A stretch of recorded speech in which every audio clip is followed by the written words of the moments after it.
During the late 80s and the early 90s, there was a particular place that people of my age, a young man or young woman, did not want to be seen at. They didn't want to be seen going in or coming out of this place. This place is known as Bellflower Clinic. Bellflower, as was commonly known, was a place where you went to deal with STDs, to deal with things that it went wrong. And what would happen is that everybody, if they saw you in that area on West 10th Street, in that vacant lot now, if they seen you in that area just about 100 yards east of Eskenazi's front emergency door, if they seen you in that area, I was never in that area, I want to make it clear, but if they ever seen you in that area, they knew that you had been living a life that had been unprotected. You would have some unprotected engagements in your social arenas. There's kids in the room. Some unprotected engagements in your social arenas. And lo and behold, there are times in our lives where we have some unprotected experiences where people can look at us and just see that there's some things going on where the covering of God has not yet been. But interestingly enough about Bellflower would not just treat the diseases that would come on deck. They would also give you, so I heard, like Martin Luther King, so I heard that they would also give you protection for the journey so that what happened would not happen again. They would give you some protection so that the unprotected would not experience what they're experiencing at that time. Saints, if you will allow me just for a few moments from that backdrop, I'd like to preach for subject theme, the God that protects the unprotected. The God that protects the unprotected. Life's trials and tribulations has a way of indicating that we are out here unprotected, where we're in some situations somehow, sometimes that are caused by us and sometimes, lo and behold, caused by other people where we feel like we are out in the open. Have you ever felt like you out in the open? That you are just open for the enemy's attack, that it just might come from anywhere? Or maybe have you felt that it has come from any and everywhere or any and everybody? The most unsuspecting situation, the most unsuspecting people, things have come your way and you felt like, where is God? You feel like you were in the rain without a raincoat or an umbrella. Well, this is where the Jews are right now, as we learned last week. They're on this journey in this psalm, which is one of the psalms that is called the Songs of Ascents. They're singing their way on the stairway to heaven, literally on the proverbial stairway to heaven, walking their way back to you. That's what they said. I'm walking my way back to you. They're walking their way back to God in Jerusalem from wherever they've been dispersed to. It didn't matter where they lived. 3 times a year, they had to make their journey back to God. And making their journey back to God was to commemorate God's faithfulness in the past. There were 3 primary feasts that they would have to walk through. The first feast would be the feast of the Passover, where they would celebrate God's protection when God gave the 10th plague to the Egyptians to get his people out of Egypt. You know, let my people go. When Pharaoh didn't want to listen, so God said that the firstborn of your children and your livestock will be sacrificed unto me. They're going to die. But God, as he does, God protected his people and gave them provision of the lamb, said if you will sacrifice the lamb. Somebody say sacrifice. Sacrifice. If you will sacrifice the lamb and put the blood over the door, I will pass over you. This is God's grace and his mercy. If you will sacrifice, I know you in a situation. See, what he was letting them know, that God has a way of not just preventing your storms. God covers you while you're in the storm. God can cover you while you are in the proximity of evil. God said, I know you in Egypt and I'm about to deal with them, but I'm not going to let what I'm dealing with them deal with you. God said you can be blessed in a season of cursing. You can be lifted up while people feel let down. He said that if you will put the blood, if you will just sacrifice, if you will just take what you would normally use for yourself and give it over to me and take that thing and put it over the door, I will pass by you. What is coming to their doorway won't hit your doorway. What's happened to their children won't happen to your children. What's happening to their health won't happen to your health. See, it won't happen to you. I will let it pass by you. Come on, say, pass me by. Pass me by. Let's act like foresight and pass me by. That's what God said I did. I passed by. But then after the feast of the Passover, then it came the feast of the unleavened bread. Unleavened bread was the feast where he told them that after this Passover, you're going to rush out because I'm moving you. Moving you to a new place. Sometimes God has a way of moving you without all your luggage. Moving you without everything that you think you need to bring. Letting you move. He ain't gonna let you take your makeup bag, ladies. He said, I know you ain't going to leave without that. He's going to let you move with your makeup bag, but you ain't going to get to take everything with you. So he told them they had to move. You can cook the meal, but you can't let the leaven sit and put it in there. They left with unleavened bread. You said, what is leaven? I'm glad you asked. Leaven is this old dough that came from the last baking that they would stick in the new dough so that it would cause the bread to rise. He said, you don't have time to be as elevated as you think you need to be right now. You are in transition. I know that you wish that you had this and you had that, but God has a way of elevating you when you don't feel elevated. God has a way of increasing you when you feel like you're in a spirit or a season of lack. God said, you can't take the leaven. I know you want to rise, but you ain't meant to rise right there. I'm moving you without the leaven. I'm taking you to your tomorrow without yesterday's dough. God said, I'm going to move you to your tomorrow. There's some people and some places that you thought was going to go over with you that's not going over with you. And then after the feast of the unleavened bread is the feast of booths, of tabernacles. This is where he reminded them that when they were in the wilderness, when they were going in circles, he reminded them that he covered them and their clothes didn't wear out. Now, this is important because while they're in the wandering, this is a time where they're not obeying God. This would be, as Jeffrey Johnson would say, they're in their wilderness living. This is their BC days, our BC days. This is where you were in some stuff that you knew you had no business being into, but God still stepped in that thing and brought you out. See, they were to celebrate that God had been faithful in the past. Now, why is it important for this journey right here? They're on their way to celebrate something that God did yesterday. They let the struggles of today remind them that the God, or reiterate and let them know that the God of yesterday is also the God of today and tomorrow. What am I saying? That while they were on the struggle, worrying about these marauders and these animals that were out there in the scenes that could come out and attack them, rob them, and kill them at any given time, they're out there in the open, they're away from their homeland, they don't have any shelter or real weapons to deal with this situation, they're unprepared, they're unprotected. God was letting them know that I'm not just causing you to look back to yesterday for you to be nostalgic, for you to wish you were back at the Red Sea, that you were back at the Jordan. No, I'm telling you that what I'm reminding you of is to cause for you to have confidence today like you did yesterday. Like you did yesterday, today. And so you know that God has a way, if God is trying to re-up your confidence, God has a way of re-upping your confidence by letting you walk into a situation right now that seems like it's going to take you out, but it's really just introduction of God taking you up. God just trying to restructure. He's trying to get you to revisit your confidence in who he has been so you'll know who he is and have confidence of who he will be. God's got a good reputation on that thing.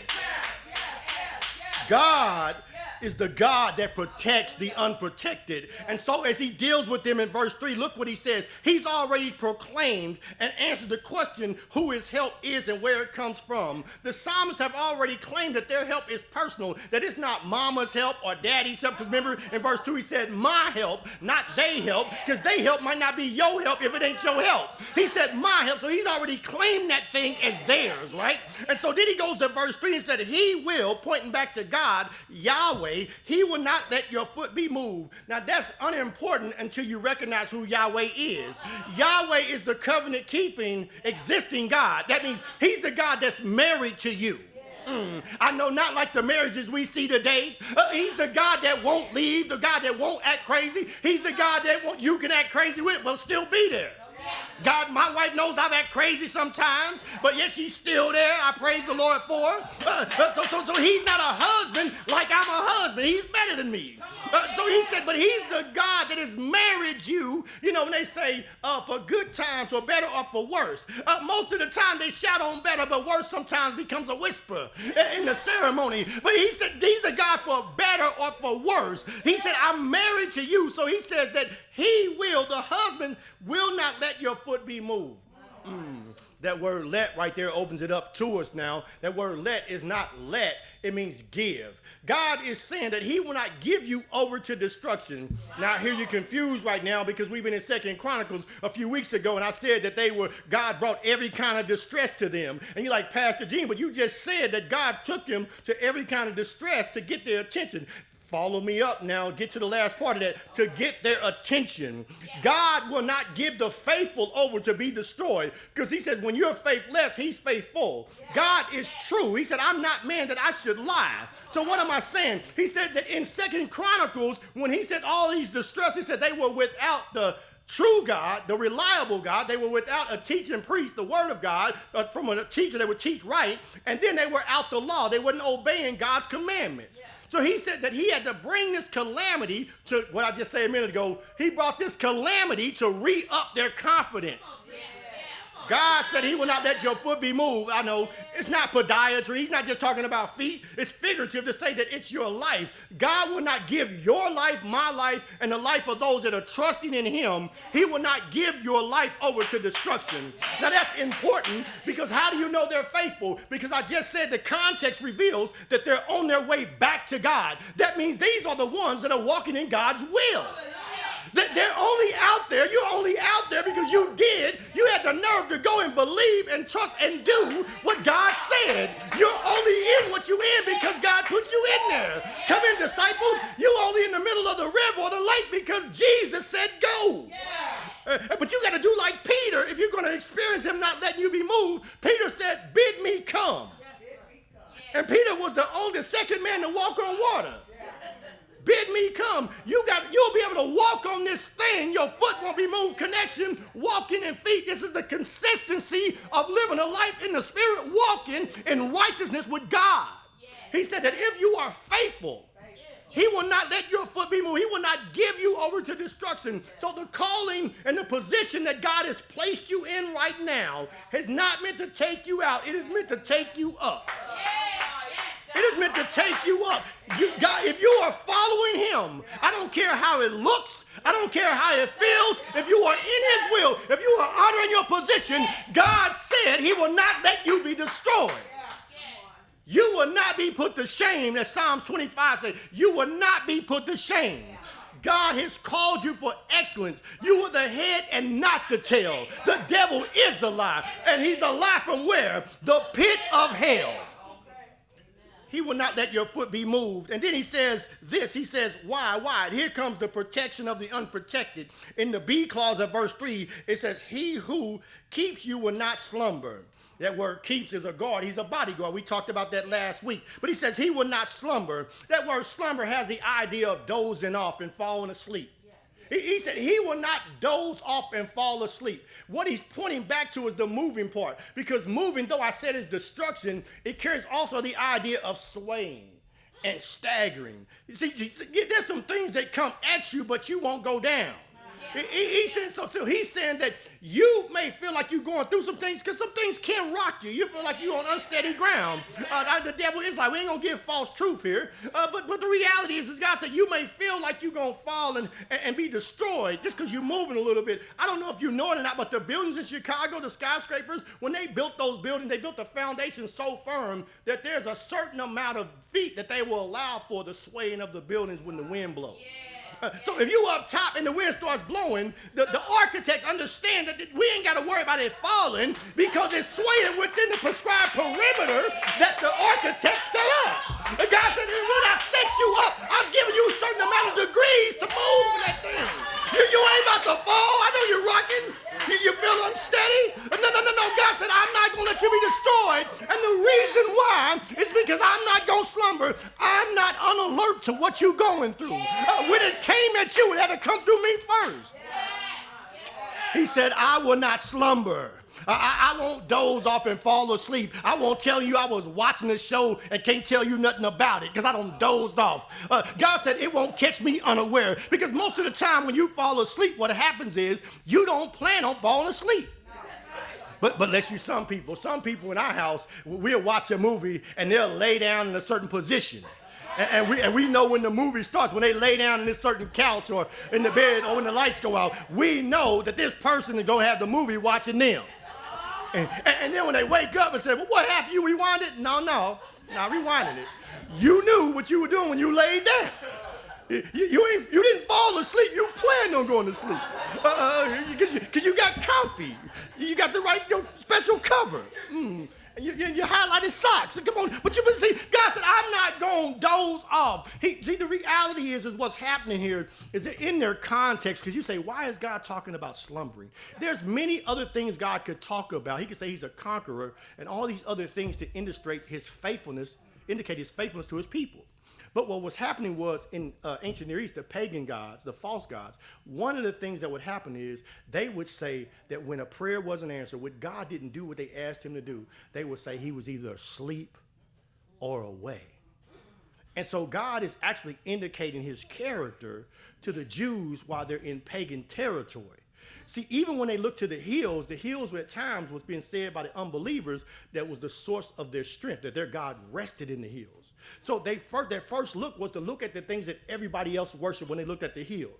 And that looking at the hills wasn't that they took a glance and like, oh, hey, my help ain't up there. No, they were studying the hills because they're walking in a place where unbelievers thought the hills would give their help. And so God won't let the thing that you think is your help be your help if he has a calling for you. See, if God has something for you to do, the things that you think is going to take you up will only go so far and always fall short. And so they kept looking to the hills, and he let them look to the hills. Verse 2 said they had a question, where does my help come from? Remember, we said that help is not necessarily a thing. It's coming out of God. It's in God.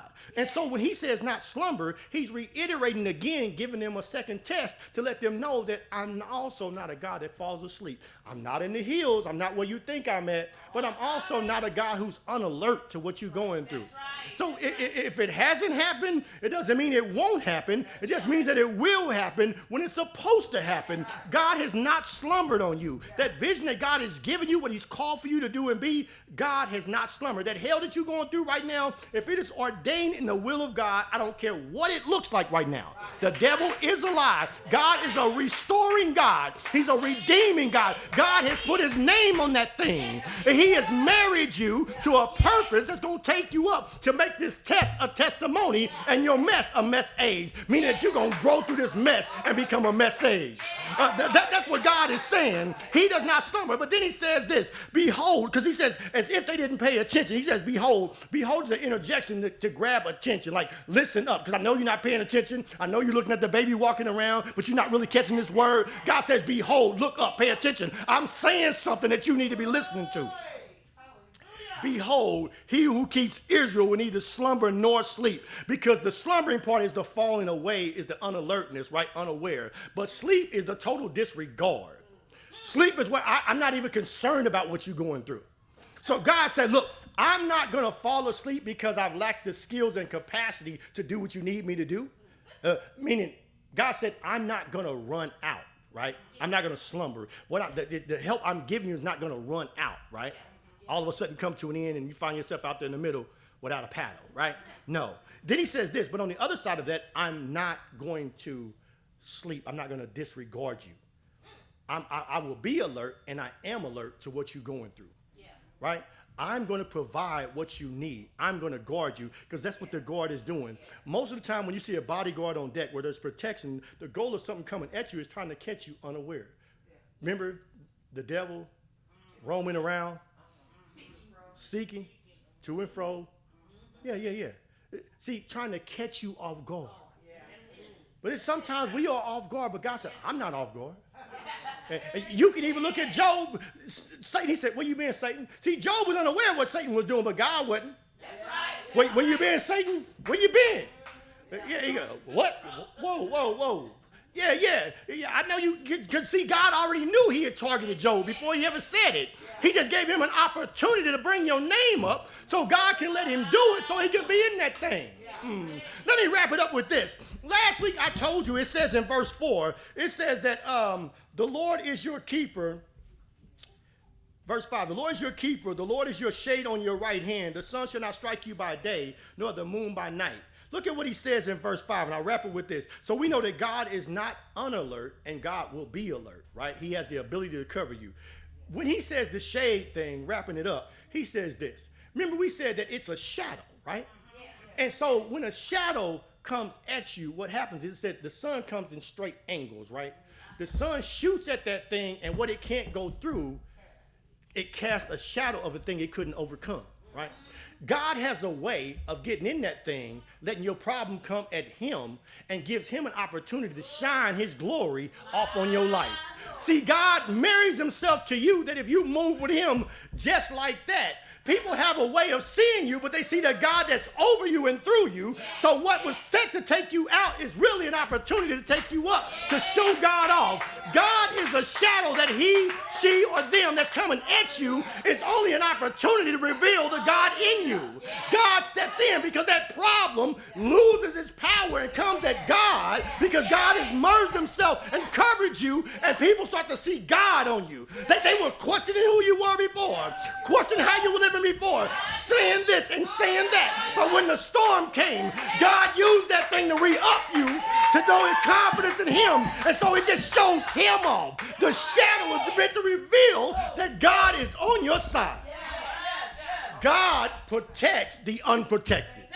He protects the unprotected. I don't care what you're going through. God is a shadow on that thing. If you just hold on to him, he's already holding on to you. You trying to reach for this, that, and the hills and the other. God said that's what's causing you to feel like you out there in the rain without a raincoat. God protects the unprotected. He will be alert. His help will not run out. He will not slumber. He will not slumber. It ain't going to fade out, I promise you. And he's not going to leave you out there totally by yourself and abandoned. God, he said, I ain't going to do neither of the two.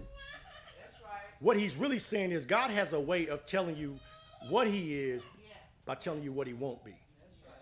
See, he says, I will not let your foot be moved. It means I will not let you be destroyed. What he's really saying is I will restore you. See, the opposite of being destroyed is to be restored, to be redeemed. He said, I will redeem you. I will refresh you. And so when he says, I am a shadow, remember he said the right hand is the strength. He said, so when I'm covering you and showing myself off in your life, at the same time, I'm strengthening you. I'm elevating you. I'm bringing you up.